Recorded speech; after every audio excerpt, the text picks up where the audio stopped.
smoke the dizzy, but we can always share some ditties. It's just a cup in time. This song doesn't have to run. Life's all of us, not every moment we can be feeling fine.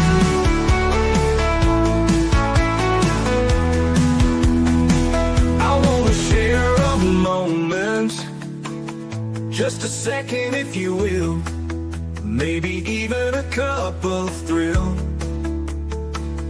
We could share this performance. It's tea time, come sit with me. Well, welcome guys, Miss Liz in the house. That's right, I am back and I have the incredible John Callis sitting in the back of the studio, and we're going to talk about his book tonight, When the Rain Stops. He was on Tea Time before. We talked a little bit about this book, but tonight I really want to dig deep into this book. And John is also a Golden Heart Tea. So if anybody wants to know what a Golden Heart Tea is, people who have become family to Miss Liz, who have supported Miss Liz and encouraged me. As you've seen in August, my daughter came and shared her story. So that was a Golden Heart Tea.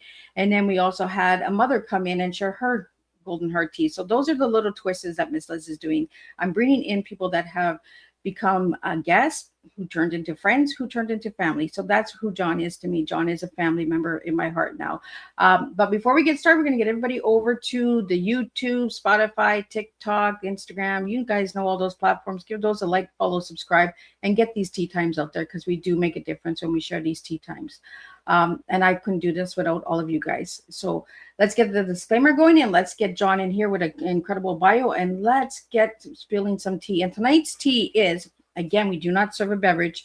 We serve bless the past, then let it go, accept life's gifts. That's John's tea that we're serving tonight. I'm not sure if John remembers what he sent me, but we're going to get into those teas tonight. So disclaimer for Miss Liz's Tea Time live show. Miss Liz's Tea Time is a global platform dedicated to sharing real life stories, diverse perspectives, and meaningful conversations that inspire awareness, healing, and connection.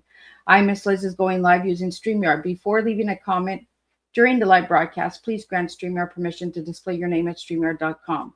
Please be advised that all the content brought forward during any Tea Time show is presented in good faith.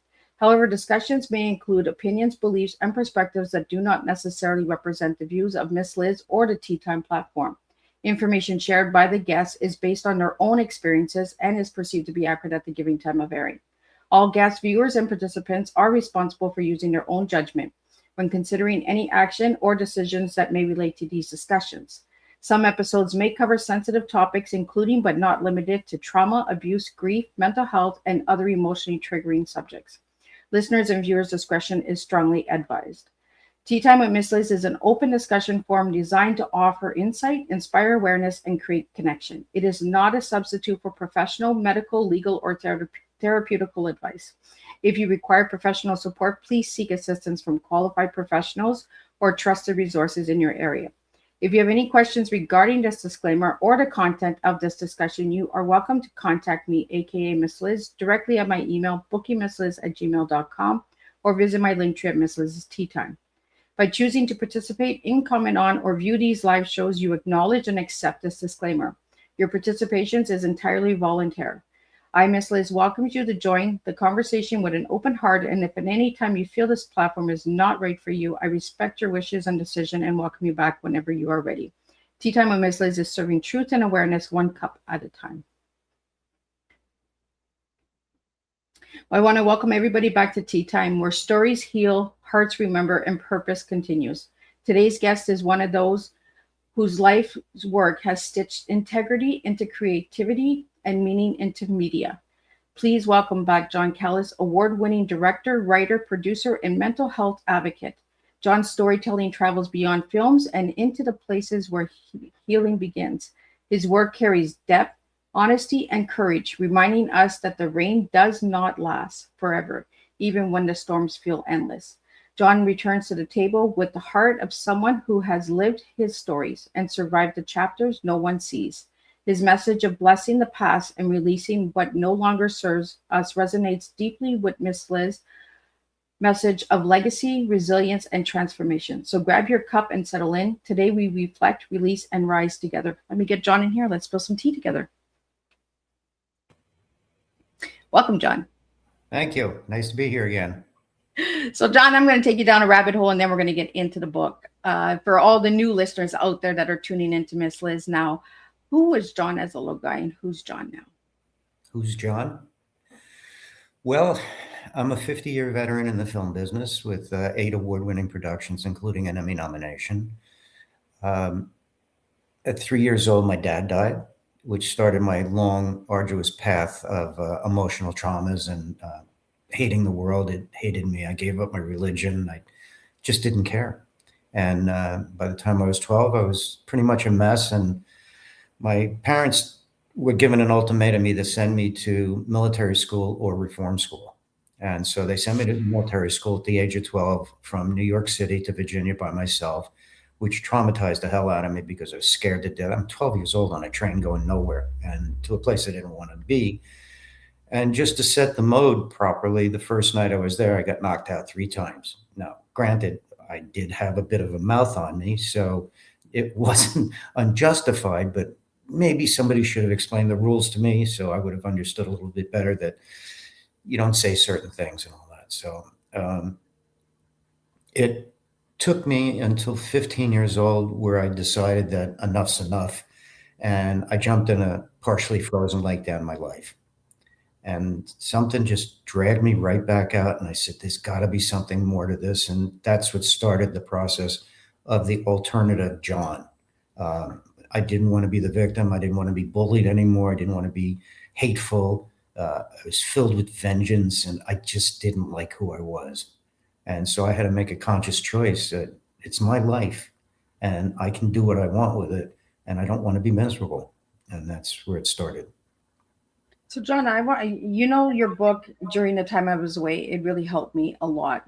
The suicide part really hit home for me because, as many of my listeners know, I suffer with mental illness. And while I was away, suicide came into the picture. And I turned to books like yours, John, to get me out of that hole and to give me that hope of it's okay, Liz. And before we went live, I said I took the word okay out of my vocabulary. But when people ask me now if I'm okay, I'm like, no, I'm good. I'm not okay.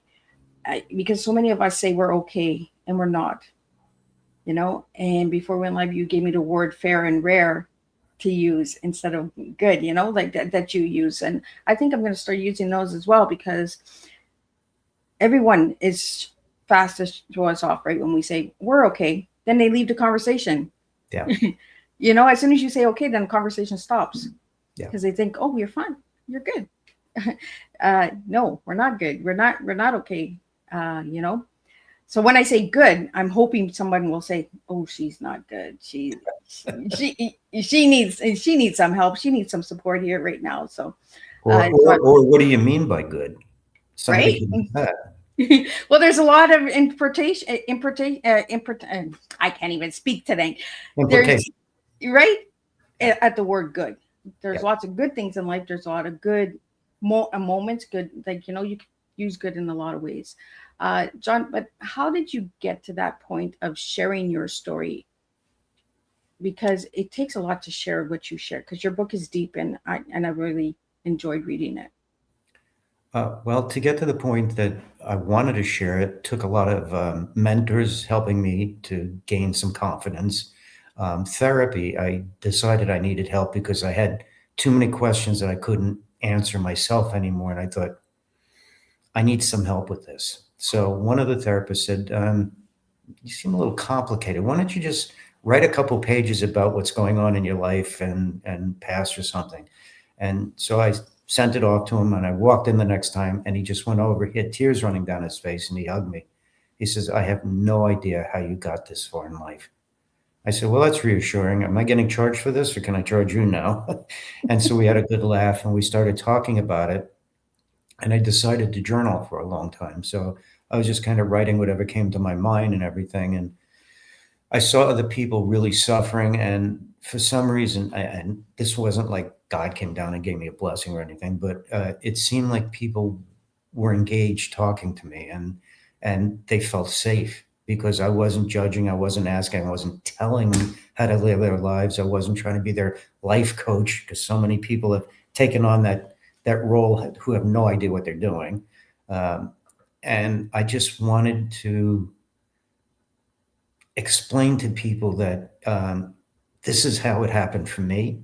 I don't know if it works for you, but you need to find your own path. But here's some things that you can do. And so I decided I need to really write this out because I had a lot of anger towards my mother, and I gave that up a long time ago. And I thought, how do I do that?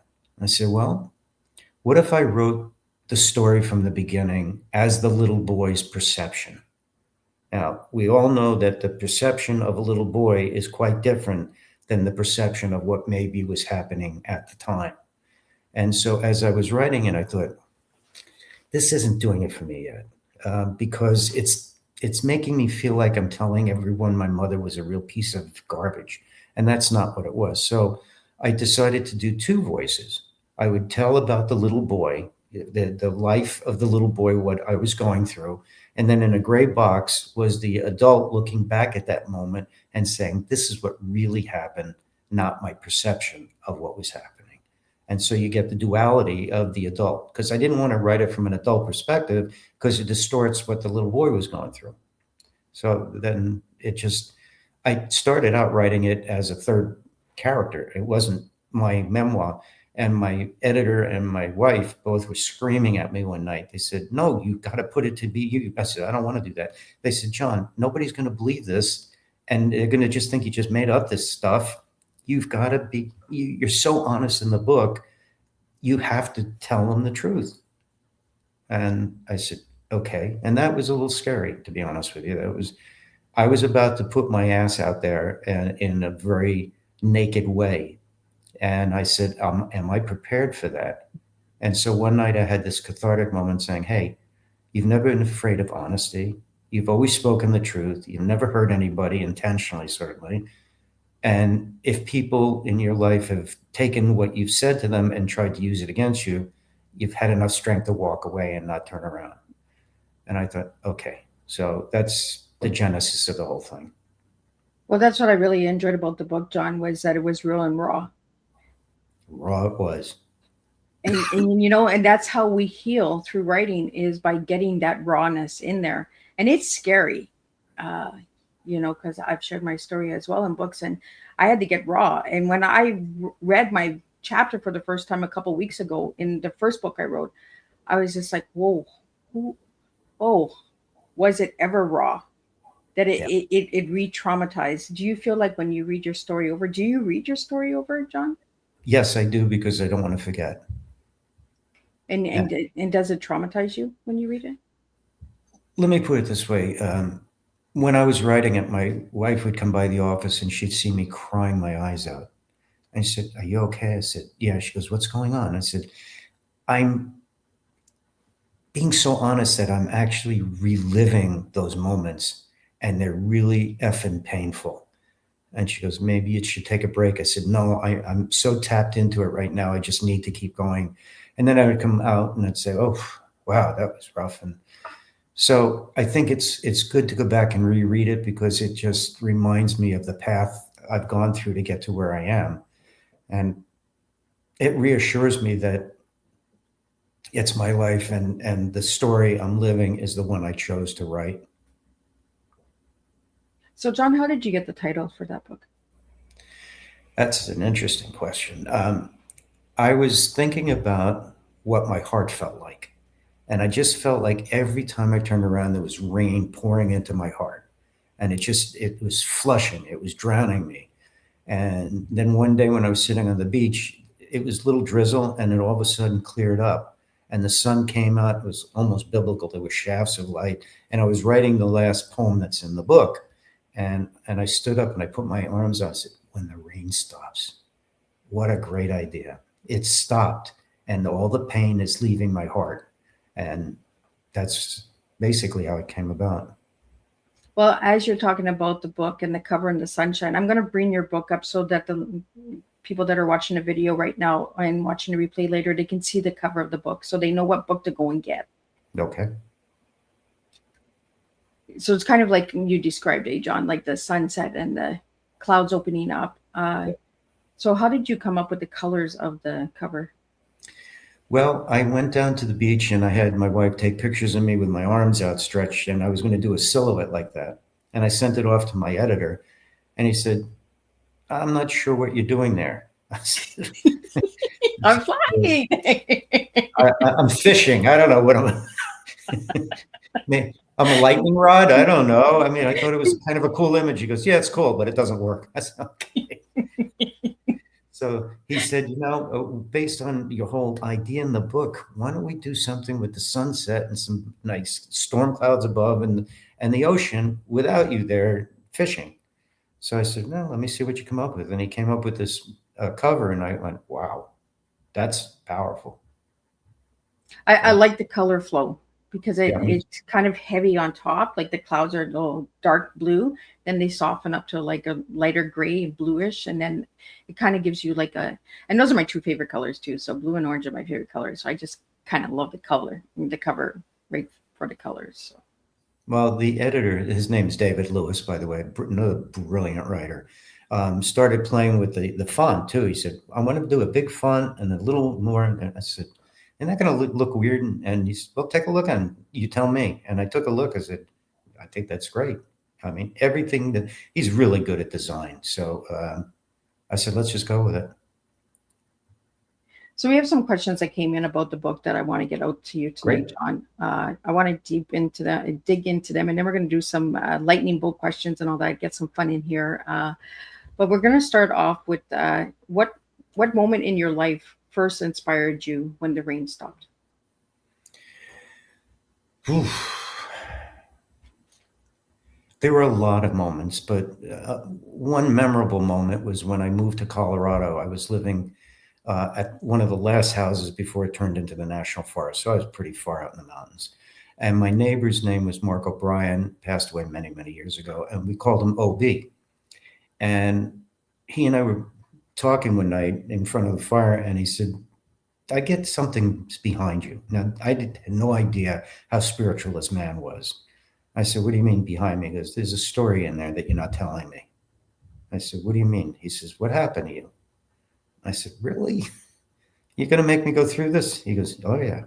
So I told him, and he said, good. Do you know how to play chess? I said, no, why? He said, we're going to learn. It's kind of an odd twist, but okay. And so we started learning to play chess, and he literally taught me life's lessons on the chessboard. And how that came about was this, is that he said, for every move your partner makes, you have to look at what effect it's going to have on you. And do you make a counter move? Do you take the piece? Or do you set something up for later to do the trap? And I thought, wow, that's an interesting concept in life. And so eventually one night I beat him, and I was running around the house, jumping up and down like that. And I said, did you let me beat you? He said, hell no, I wouldn't do that. So I was really happy as hell. And that was a pretty monumental moment. And then he started teaching me how to meditate. And something just started, I don't know, lightening up. I felt alive. Some chains were starting to come off. He encouraged more conversation with my mother. And then when I got to talk to her about that moment that traumatized me, she broke out crying and said, no, you misread the whole thing. I turned around. Well, I could tell you the short story about it if you want. All right. So she put me on the train at 12. Train starts pulling out. She turns away and walks away. And I thought, she hates me. She's abandoning me. And later when I told her that, when she started crying, she said, no, honey, you don't understand. I was crying because I was putting my 12-year-old son on a train, my baby. And I cried every single night. And then I started crying, and then we hugged each other. I said, I am so sorry for being an asshole my whole life to you. She goes, yeah, you deserved it. So, okay. As a mom, John, I always turned away from my kids too, so they didn't see me cry. Because you've got to be that tough cookie, right? You got to be that strength for them, Yeah. and it's hard. Mom to mom, like when you shared that story to me about your mom and that, I was just like, I got it. I understood where she was coming from. Yeah. And I got that same reaction from my children. Oh, my mom, what, like, she doesn't love me. She doesn't, you know, you feel that abandonment because you see that back turn, right? So the back turned is, what are we doing here? Like, Yeah. you know, It's scary. I mean, as a young kid, no matter what the trauma is, I mean, when you feel abandoned, that sends you down a bad rabbit hole. absolutely. John, what does the rain symbolize for you personally? Cleanliness, a cleansing. It's I mean, we all feel it after rain. Things smell better. It just feels fresh. That's really the symbol for me. And when you say when the rain stops, what does that moment look like emotionally? Emotionally, when the rain stops, is the moment you can take control of your life. Because if you can stop the pain coming into your heart, you can also bring it out and bring in sunshine. And once you have the sunshine, you can share it with others. Was this story more healing to write or harder to release? I think it was incredibly difficult to write this story because, as you pointed out, it was very raw, and I had to be bludgeoningly honest about it, even to the point where some things were embarrassing for me to even write about. But I said, can't do that. You got to be honest straight through. Uh, Releasing it was almost more cathartic than painful because I'm sitting there going, what if everyone hates it? And then I thought, did you write it for people to love it or hate it? Or why did you write this thing? And I thought, all right, I mean, if I can help one person prevent themselves from killing themselves, I'll feel like I wrote a bestseller. And so once I heard that in my head, I said, okay, that's the right attitude. Hit the release button and off we went. Well, that's it, right? When we're sharing our personal stories and we get really raw and naked, right? With the Yeah. truths with ourselves, then we have to take that opinion of somebody else if they're going to like it or not, right? Are we writing to heal or are we writing just to get a story out there? Yeah. You know, a lot of people they'll tell me, Miss Liz, why did you write your story? I didn't write it to make awards or anything. I wrote it to heal. I wrote it to release. Did it re-traumatize me? Absolutely, 100%. But it actually helped me too, because being re-traumatized sometimes helps us heal the pieces that we haven't healed yet. Well, I think also being re-traumatized, you can actually look at it and work yourself through it in a way you couldn't when you first got traumatized. So the process, you've developed tools in order to deal with it. And so when it comes up, you can say, okay, let's put the brakes on here. It's not what you're thinking. You're just having a really bad day, and don't turn it into a mental health trauma event. Now, if it goes on for a few days, you got a trauma event, you need to go see a therapist. But if you wake up just all confused and shitty and all that, accept it, because we all have our turn in the barrel. It doesn't mean you've jumped off the cliff or that you're never going to come back from it. It just means you're having a bad day, and that's okay. And John, what was the deepest part of your own story that was hard to release into the book? Hard to release the book? Like to write, like what part of your story was the hardest to write in the book? Because there's a lot of hard stuff in that book. Yeah, I'm trying to, I guess the admission that I had given up so much and that I was bullied and hated so much that I just wanted to kill myself. I think that was the hardest thing to come to grips with. Is I was bullied. Military school, I had brooms broken over my back. I was a complete mess there, and I thought going to my next school everything would be fine, and it was just as bad. So that's when I said I'm done. And I guess that was the hardest part, is to come to grips with that. And yeah, sometimes I even think about that and say, how did I get to that place? And then when you see it and you're like, I got over it. But at that moment, you're like, how do I get through this? Yeah. Yeah. No. John, I have a lot of male listeners out there that are starting to open up and share their stories because of stories like yours, because you've opened up and shared yours. What have you gotten back from males that have read your story? Some wonderful feedback. I mean, on a lot of the social media, I had one veteran write me, said, I suffer a lot from PTSD. I read your book. And believe it or not, it really helped me.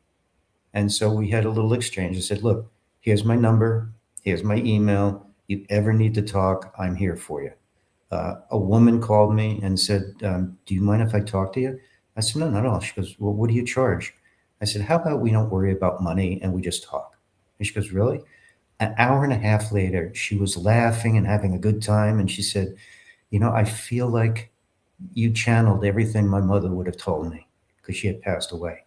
And I said, wow, that's a heck of a compliment. I hope I helped. And she goes, you have no idea what you just did for me. So that kind of feedback. A lot of the males that reached out were very complimentary in saying, I'm so happy that somebody's able as a male to express themselves. And I really am encouraged to do the same thing now. And I think it's healthy because males in my group, my age group and all that, grew up with, you don't cry. You just don't cry. You're a man. I mean, I fell off the jungle gym once and died. My mother picked me up, brushed me off, smacked me upside the head and said, get going. That's the kind of environment we grew in, not like, oh, you poor baby, let me hold you. Does it feel better? Get up and go. But you got a scratch? Throw some sand on that and go. Suck it up, pal. So we didn't have the luxury of saying, but mom, I feel real bad. Yeah, sure. It's just the time. Now it's different now because we're all much more cognizant of mental health and the process of traumas and all that. So parenting in today's world from the 1950s to today is miles apart. So I think that men are starting to understand that showing emotion is not a sign of weakness. It's actually a sign of strength. That the caveat here is you don't fall into your weakness and you don't fall into expressing your feelings to people who are just going to criticize or tease you about it. You have to know the audience you're playing to. Sometimes I'll look at a group and they start talking about something and I realize this is not the group I want to open up to. Not that they're bad people, it's just not the audience. And so they say, so how was your life? It's, whose life is whose life? It goes, it comes. What are you going to do? And they all say, yeah, we're the same thing. Just have a beer and everything's fine. It's, yeah. And I go home thinking, get me away from that. That is one pot I don't want to be in. No, but I think what it speaks to, Liz, is learning that you have boundaries and it's okay to implement them to protect yourself. And it doesn't mean you have to be an isolationist and all that, but you learn tools and you recognize quickly, this is a boundary. I'm not letting anyone cross. And I've sat down with people who've said stuff and said, can I talk to you outside for a minute? So yeah, sure. And I said, what you said in there was really inappropriate. And I'm not going to put up with it. So if you want to be my friend, we got to clear this shit up right now because I'm not going to do it. And 9 times out of 10, they go, oh, I'm really sorry. I didn't mean anything by it. I said, cool. So we're good. Let's not do that again. Okay. And if I do it to you, if you're going to be my friend, we have to have an open communication and be honest with each other. And that's what starts good friendships. John, did you have a fear of sharing your story because of the field that you're working in? I don't think so. No, No, because there are a lot of nutty people in my business. So, it's, I didn't think it would affect my business at all because as a director or the writer or producer, even, I'm there to help people. I'm there to create something. I'm not there to do mental health exercises. Although I think in my experience as a mental health advocate, it's helped me actually in the business because I can see somebody having a really bad day and a hard time. And, as somebody in the position of power, they call it director, writer, producer. If you go over and you say, hey, can I talk to you? And they get nervous right away. What is this coming to? I said, you seem like you're having a bad day. Everything okay at home and stuff?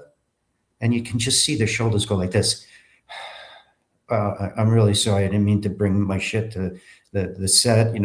XYZ happened and I'm just trying to figure it out. And I said, why don't you take 15 minutes, go use my office if you want, call your wife and have a chat and get this out of your head because it's not helping any of us. And I read it. And he looked at me and goes, are you serious? I said, yeah, come with me. So I put him in the office, closed the door, said, everyone leave this guy alone. Put a sign, do not disturb. And he came back. You could just see the air just filled. And boy, was he working hard. And at the end of the day, came up and he thanked me for it. we're all human beings, right? And we all suffer. And Yeah. and that's what I really enjoyed about our conversation when we first met, right? Everybody was like, "Oh, you got John Callis. He's made all these movies." Da, da, da, da, da. And I was like, "Whoa, he's a person. Yeah. Let's recognize that you're a person. There's titles. Yes, there's titles. But like you said, like you go and you speak to somebody on set and they're like, "Oh, he's coming. I'm in trouble. Yeah, exactly. But person to person, heart to heart. And that's why we became family over the last couple of years, is because it's heart to heart.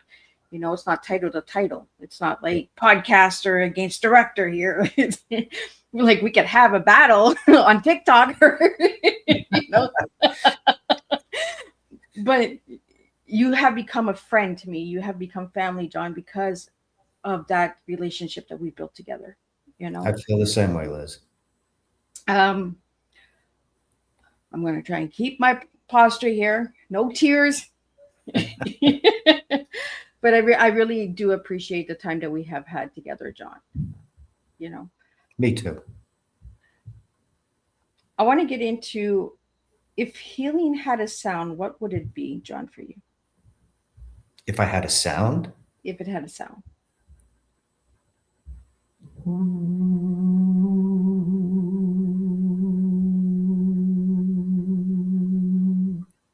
I like that. Now, for all the listeners out there, take that moment to pause and listen to John's sound of healing. Because, sometimes we overthink stuff. And sometimes just a little sound, the sound of rain, the sound of humming, the sound of, just breathing. We got to get that out there. Like I said, it's going to be a heart to heart tea that we're having tonight. So it's going to be a little weird, a little down some rabbit holes in that. But I just wanted to know how your healing sound sounded, because we all have well, a different sound. that healing sound is this. Well, yeah, I probably didn't do it right, but it's the tuning fork of the universe. What it makes a sound to me. Oh, I've never thought of the tuning fork as healing. Huh. That's got to be a director thing, right? More of a writer thing, I think. A writer thing. My wife sometimes says to me, she goes, "I'd like to know where your mind wanders off the reservation, where you come up with these ideas." No idea, honey. And what do you drink from when life feels heavy for you, John? Everything I can get my hands on. Actually, all kidding aside, if I'm in a space where life has gotten to me, the last thing I do is go have a drink. I'll get a glass of water or something until I'm stable again. And once I'm there, then I'll have a cocktail or a wine or something. But I make it a point to monitor myself. And every so often, I stop drinking for 30 days. And my wife said, "Why do you do that?" I said, "Because I want to know that I'm in control of it and it never will get in control of me." It's just, she says, "Well, do you feel you have a problem?" I said, "No, not at all. But it doesn't mean you can't control it. And just clean your body out once in a while. The liver could take a break." And look, I don't get sloshy drunk either, but I think it's just healthy if there's a potential for any addiction to keep an eye on it and make sure you're managing it. I like that. I like, managing it. The reason that I brought the drink up, John, is because in our first tea time, we talked about margaritas. And as you guys can see in John's picture, he has lemons. We're going to get into the lemons. Now we're going to dig into the lemons. But margaritas are good with lemons. Like, come on, guys. So, John, let's talk about lemons and margaritas for a bit. Okay. So, do you have a good recipe for margaritas out there? I do. You take a good jigger of tequila. Make it a decent tequila, not the high-end stuff because you're not going to taste it. Then you put a half a shot of Grand Marnier in it. Squeeze in a lime, put in some mix, and stir it up, and knock yourself out. Yeah, because me and John, one day we're going to have margaritas together. Absolutely. But we got to make sure we have an Uber standing by. Right? Now I want to get into the lemons because we got into the margaritas. Let's get into the lemons. Those lemons that you're holding, you grow them, correct? Yes, I did. Tell us about the lemons. How did you start growing lemons? A friend of mine, Francois, French guy, obviously, was moving back to France, which he came back here again, and he had a lemon tree about that tall. He said, "You want it?" I said, "What the hell am I going to do with a lemon tree?" He goes, "I don't know. You want it? I'm going to get rid of it." I said, "Yeah, I'll take it." So I went in the backyard and I'm looking around and said, "Lemon tree, where do you want to go?" I said, "Right there." I said, "Yeah." So I planted it and I forgot about it. Yes, it's a tree, right? Next thing I know, I see these lemons starting. Well, that's pretty cool. And then more lemons. And then they kept getting bigger. And before long, they looked like grapefruits. I went, what did this guy do to this tree? What in God's name was he feeding? I call Francois, what the heck? He goes, what's what? The picture sent. He goes, those are my lemons. I said, no, they're my lemons. You gave them to me. Remember that? You're not getting your lemons back. That's a done deal. And so friends would come over in the middle of winter and stuff, said, can I have a couple of lemons? I said, you can go to the tree. I'm not. Here's the clippers. Take what you want, because it's just filled with them. But come springtime and with that picture, some of the lemons literally get this big. I mean, they're huge. And some of them have like little fingers on them. Some of them are picking their nose, whatever. But I mean, they're just, and you get really a lot of juicy lemon out of it. It got to the point where my wife and I spent a couple hours in the kitchen with a machine and got all the lemon juice and put them in ice trays, the little squares, and stuck them in the freezer. So if I wanted lemon water, I'd take a cube, stick it in the water, and let it melt. And I had beautiful water, lemon water. There you go. See, lemon legacy. Yeah, well, I'm Greek, so Greeks love lemon on everything. Because you also gave me in our first tea time a recipe for lemon soup. Avgo lemino. I am too scared to make that soup, John, because I'm scared to curdle it, because you said I have to have it at the right temperature, and I'm just like, oh, I'm not sure. Okay, the right temperature just means it can't be hot. If you can touch the pot pretty easily, then you've got the right thing, and just go slowly and pour it, not curdle it, pour it. Curdle that.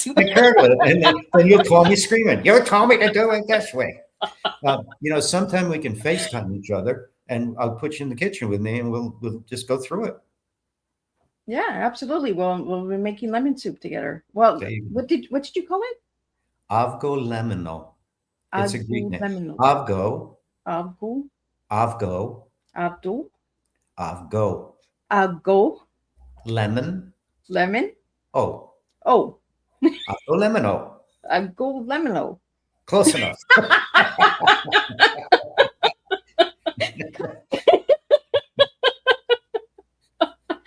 Oh, and that's what it's all about, right? Is making legacies through lemons. And that's why I really put that on as your tagline for the story, because I wanted to bring some humor into the story, because when the rain stops, it's a heavy story, but it's also a beautiful story.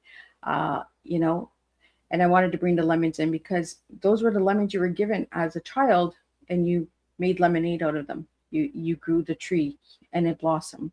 So that's where all the lemons all just plant together. Miss Liz just plants seeds all over in a different way. So, yep. So John, how do you bless the past without living it? Well, I think you have to recognize the past is not perfect. You made mistakes. You've had wins. You've had losses. And I think you have to look at all that and say, I have a choice. I can either bless it and understand that those experiences are what led me to who I am today. And I need to bless it and let it go because it's in the past. There's nothing I can do unless I need to make amends or call a friend and say, hey, I'm really sorry. I said this to you. I really didn't mean it. I was mad, whatever. But apart from that, you need to let it go and bless it. And if you don't mind, I'll share a quick story about that. A couple of years ago, we lost a 27-year friendship because of some issues that were inappropriate, we'll call it.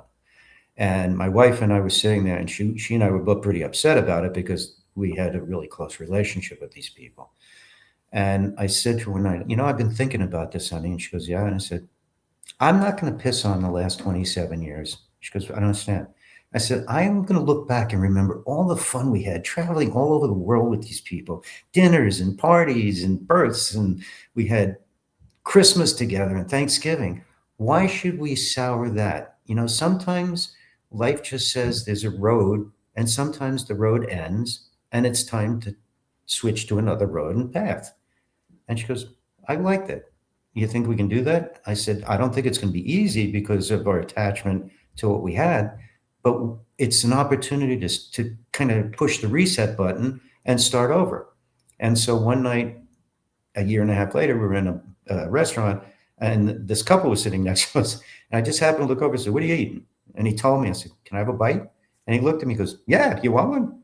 And I said, "No, I'm just kidding." And he and his wife and my wife and I started a conversation. Since then, we've had dinners together. They invited us out to their home in Arizona, which we've been to. Lovely people. And we were driving home one night, and I said, "Remember that story I told you about not pissing on the past and doors would open and we start a new life?" She goes, "Yeah." I said, "We just did.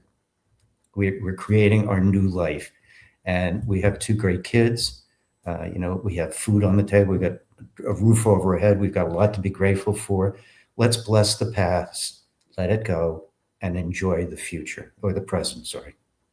See, and that kind of goes into the tea that you gave me. And I seen when I was reading it, you were like, did I give her that? So you gave me bless the past and let it go, accept life's gift. And that's exactly what you just shared with us, John. Yeah. You know? I mean, if you ever ask the question, what is life about? For me, I just think about it and say, it's a gift. Nobody can answer the question, so accept the gift and enjoy the hell out of it. Don't hurt anyone. Don't be a jerk, and enjoy it.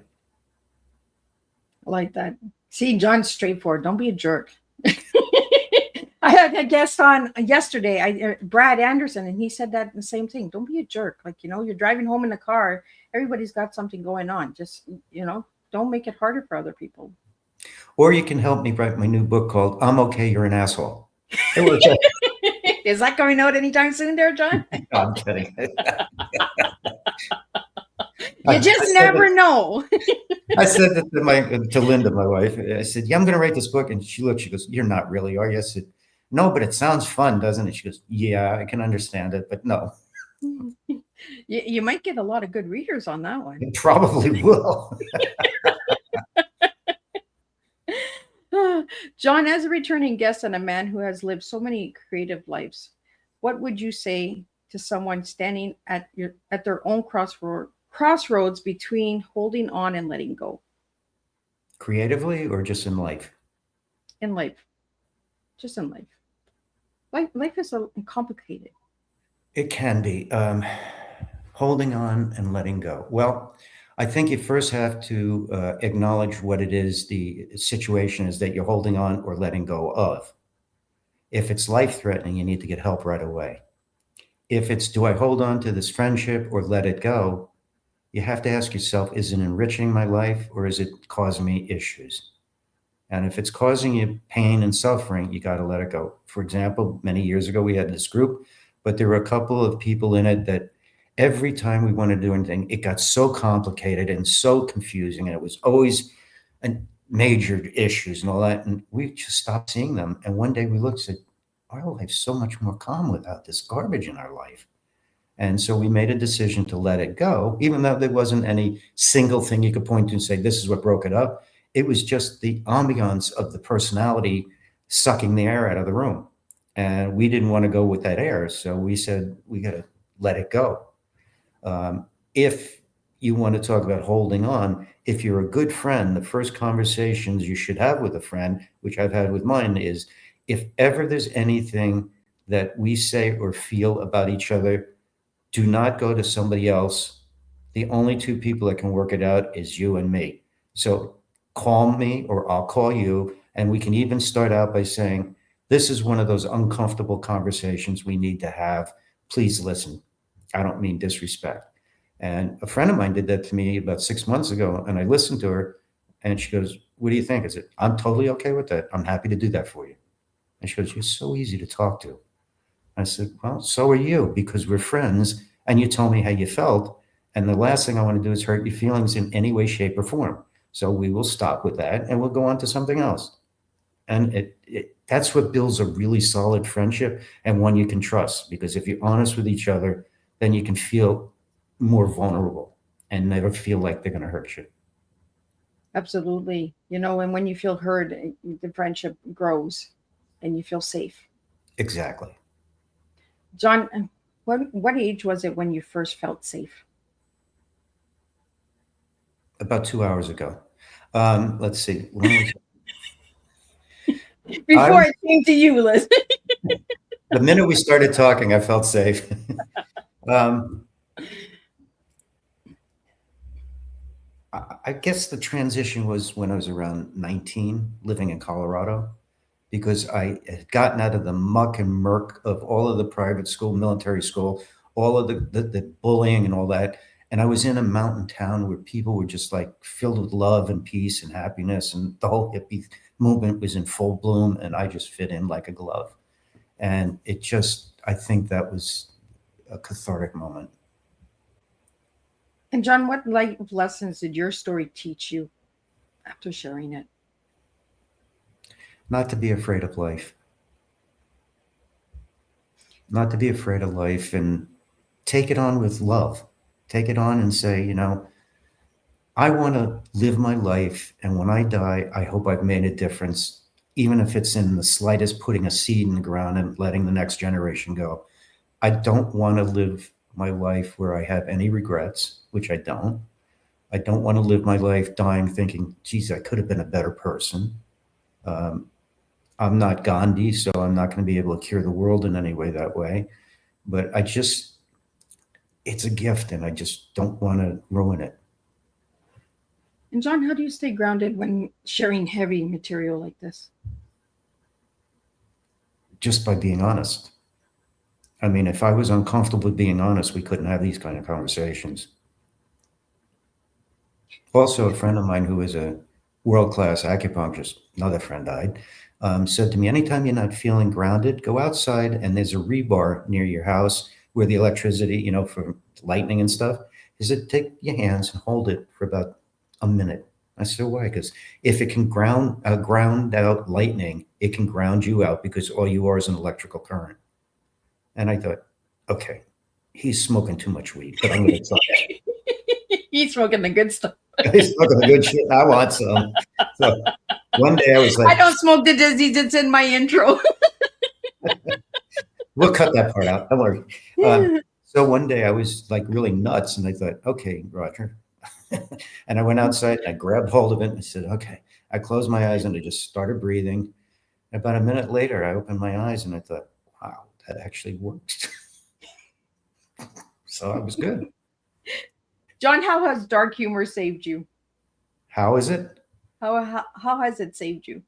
How has it saved me? Yeah.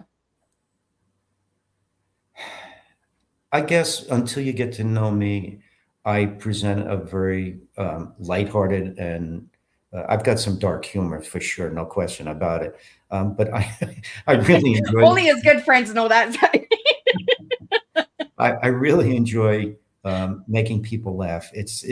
I mean, I can take an innocent comment and flip it around, and they'll just say, "That's hysterical," And my friend from England who comes and stays with us says, we got to write a show, you and I, because every time I say anything, you flip it around and it's hysterical. So, and it goes dark, of course, between the two of us. As I get to know somebody, they see different layers in me, and they go, oh, I never realized about you. I said, well, there's a lot you haven't realized. And they said, why not? I said, because you don't ask. They said, oh. I mean, a lot of my friends for 10 years had no idea the depth of what I did in the film business, because I just don't walk around saying, hey, look what I did. And today I did it, and they would talk about their businesses and everything. I said, that's cool. And I'd ask questions, but never said anything about it.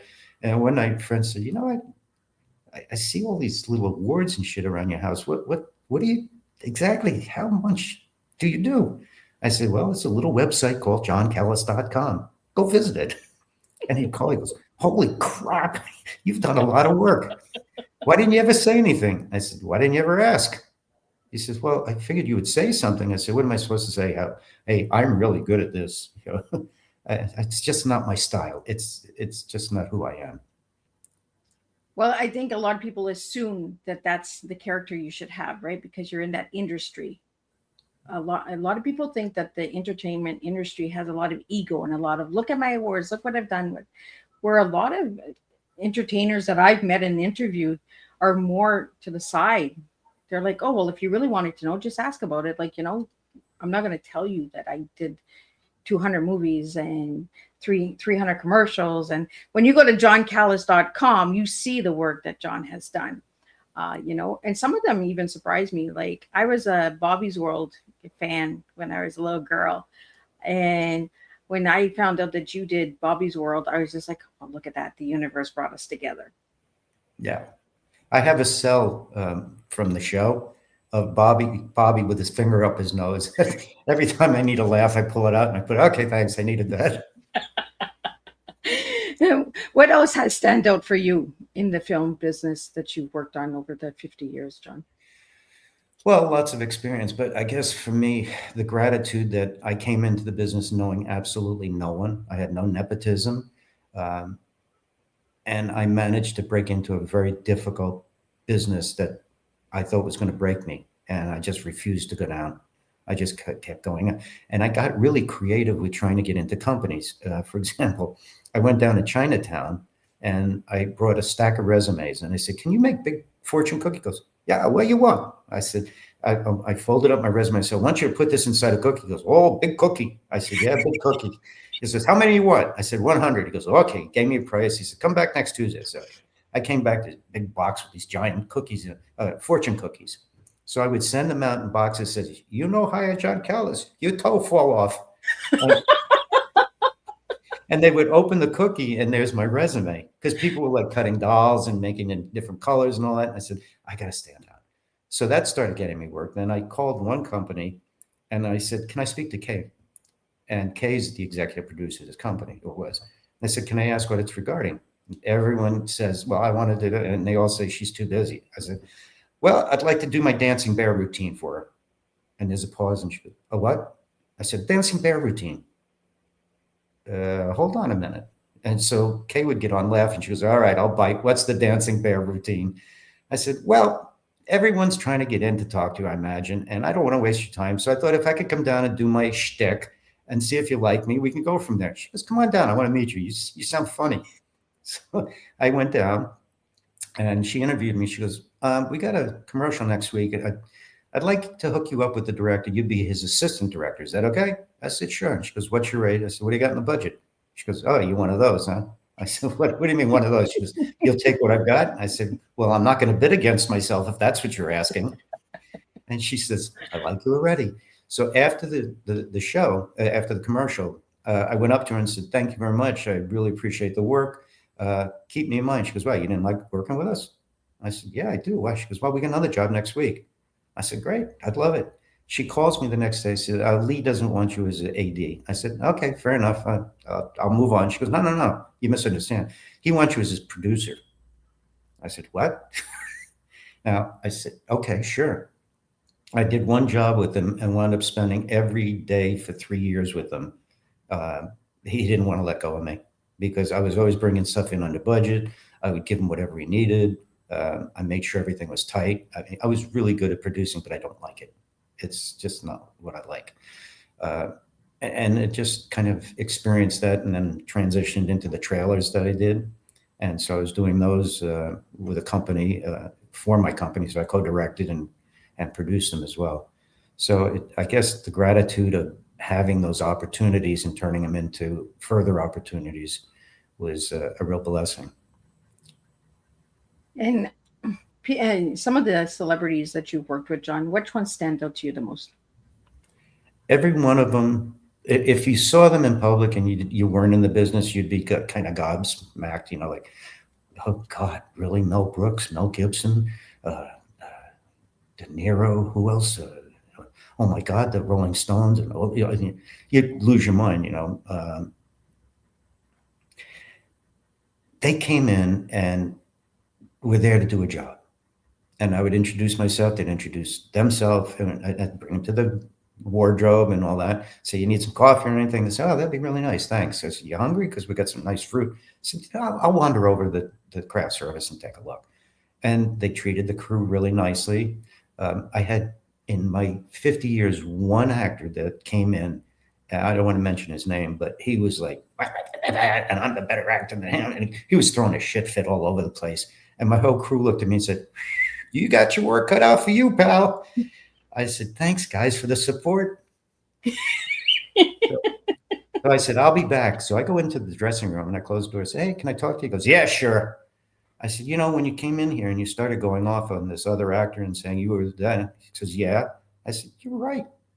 He went, what? I said, you're so much more talented than that schmuck. Come on, you got to be kidding me. Why would you even think of that? He says, yeah, that's true. I said, look at the films you've done. I named a couple. He goes, oh, you've seen them. I said, I've seen most of your work. He said, and what do you think? I said, I think you're really talented. He said, great. So how much time do I have? I said, how about 10 minutes? He goes, I'll get ready right away. I came out, I went,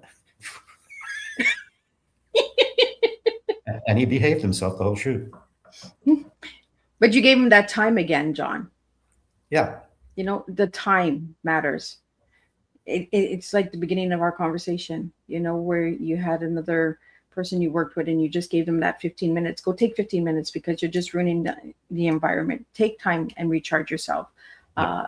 And that's what life is all about, right? Is recharging ourselves and getting it out there. With your book, When the Rain Stops, that's exactly what you did, John. When you shared your story, was you stopped, released, recharge, and reflect on how you overcame your journey. What message would you like to leave to the readers out there, and what do you hope they get from your book? Well, I hope they get a more personalized message about their life and see it as a kind of a blueprint to think about some of the experiences I had and compare it to some of the experiences they have, and understand that my pain and trauma is no better or worse than their pain and trauma, because you can't measure pain and trauma on a scale like, well, he's got a 7, you're only a 5. That a 3 is just as heavy as a 10 because it's personal. So by reading the book, I'm hoping that the audience will understand what they're going through, maybe realize that let's not waste any more time hating our mother or hating a relative or something. Let's get it on the table, get it resolved, and spend the rest of my life love instead of hate and frustration. And I mean, I can't tell you how many Thanksgivings and Christmases I didn't go back east to my family because I basically thought they hated me. And I have such, not a regret, but a wish that I had been a little bit more mature and less angry. And I told my mother, and she goes, I knew you were angry. I couldn't do anything about it because it was, you had to figure it out. She said, there was nothing I can do. And believe me, you were always missed. We wanted you here desperately. And so one Christmas she called, she goes, how you doing? I said, great, Mom. I'm doing great. She goes, so what are you having for dinner? I said, well, I got a steak, a baked potato, and a carrot going, the usual stuff. She paused, she goes, you're starving, aren't you? I said, no. And I'm looking at a pot of rice, like 20 days in of just rice because I had no more money. And she goes, would it be okay if I sent you money? And I said, no, don't send me a dime, because I was stubborn. So she sent me $500 anyway. And I was about to rip up the check. I said, what are you doing? You're freaking starving. I went down to the grocery store and bought everything I could that would stay for at least a month, canned stuff and all that. And I bought a fat steak. I thought I was going to vomit after eating the thing, but it just woke me up that I needed to find my own way. And that's what we have to do with our storms. We got to find our way. Yeah. It's not easy. Look, I'm trying to keep this light without getting to the point where I'm going to start crying. But these are serious issues that we're all dealing with. I'm very proud that men are finally starting to come out and talk about it, because the more we can support each other, the better we are. And we can find ways to be better husbands and better people. And to be a better husband. I mean, my wife and I Linda and I talked about this on the way home, driving in the car.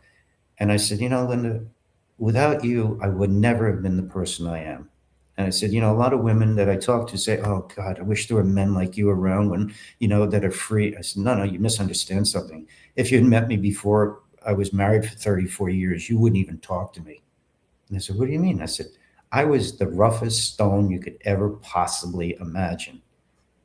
And when I got together with my wife, she helped me to be the man I am today. Not by training me or anything, but by loving me and being able to make me feel that I had a friend that I could talk to. And sometimes when we get an argument, I say, put the wife aside for a minute, please. I really need to talk to my friend. And so she'll drop and say, okay, what do you need to talk to your friend about? I said, my wife's being a real bitch. She goes, "That's not a good start." Do I Could want it to be be the that, friend right now? she said, couldn't be that the husband was a jerk, right? And that's what starts us laughing. So because of that safety, we could say stupid stuff like that, not mean it, and break the tension of the moment so that we could talk and say, okay, I would say, I'm really sorry, honey. I owe you an apology. I I was just really frustrated. It had nothing to do with you. This is what happened. She goes, why didn't you just tell me then? I said, I don't know. I was just too frustrated to even get it out. She goes, well, do you feel better now? I said, yeah, I do. And she helped me see some things, about looking at somebody who maybe said something to me, and you never know, that maybe their dog died, maybe their mother's sick. You don't know what the story is of the person. So don't be quick to judge them. And Yeah. it helped. It helped a lot. I give her It, a lot of credit. it is true because I watched a movie the other night. James Hergott, who was on Tea Time, made a movie called Supercars Spin or Sin, I think. Yeah, Sins. And two of the characters right away was like, oh, you guys are real assholes. Like, what is wrong with you? And then as the story got in, they were covering a lot of pain. And I was like, you just never know how people are dealing with pain. Don't be so fast to judge that book. And then my daughter came and she was and I said, sweetheart, we're not judging covers here. We don't know what the chapters are inside that book. There you Everyone's go. got something, but that story really opened up my eyes because I was sitting there on the couch and I was like, you jerk, like, like, why are you being an ass and all that stuff. And then the story got into it a little deeper and I was just like, oh, okay. Pain covers a lot of stuff. Yeah. Well, there's billions of people on the planet. There's got to be people that resonate with you. Don't be afraid to find them. Yeah, absolutely. Well, John, I want to thank you for joining me on Tea Time and being my golden heart and sitting down and sharing about your book again. For everybody that wants to reach John, if you could just spell out your website for the audio listeners out there, and then I'll do a closing summary. Okay, it's John, John, Callis. That's like the city Dallas, but with a C instead of a D, johncallis.com. Or Maria Callis, but if you think I'm related, if you heard me sing, you'd know the answer to that. Oh, we'd have to get you to sing one time there, John. Nope, the humming was enough. You got the hum out of me, girl. Got the hum out of me. Hey, Liz, I just want to thank you for all that you do for people out there and all that you bring to the table, men and women alike, in the spirit of love and helping people grow. And I love you for that. And thank you for making me part of your family. Well, thank you, John, for being part of my family because I need a good family out there. No tears. Okay. Yeah, I was starting to feel it myself. I'm glad you said that. What a moving and meaningful tea time this has been. John, thank you for sharing truth and linger long after the conversation ends. You reminded us that creativity can carry healing and that integrity is the quiet strength behind every great story. Today's Tea Time whispers a powerful truth. It is okay to bless the past without allowing it to define us. It is brave to lay down what weighs the soul down. It is healing to step forward when your heart feels heavy. To everyone watching, may you leave the space lighter, clearer, and kinder toward yourself. Your story is unfolding and tomorrow still holds beauty waiting to meet you. Until our next gathering, keep choosing hope when the clouds roll in. And I'll see everybody next week and we'll do this all over again.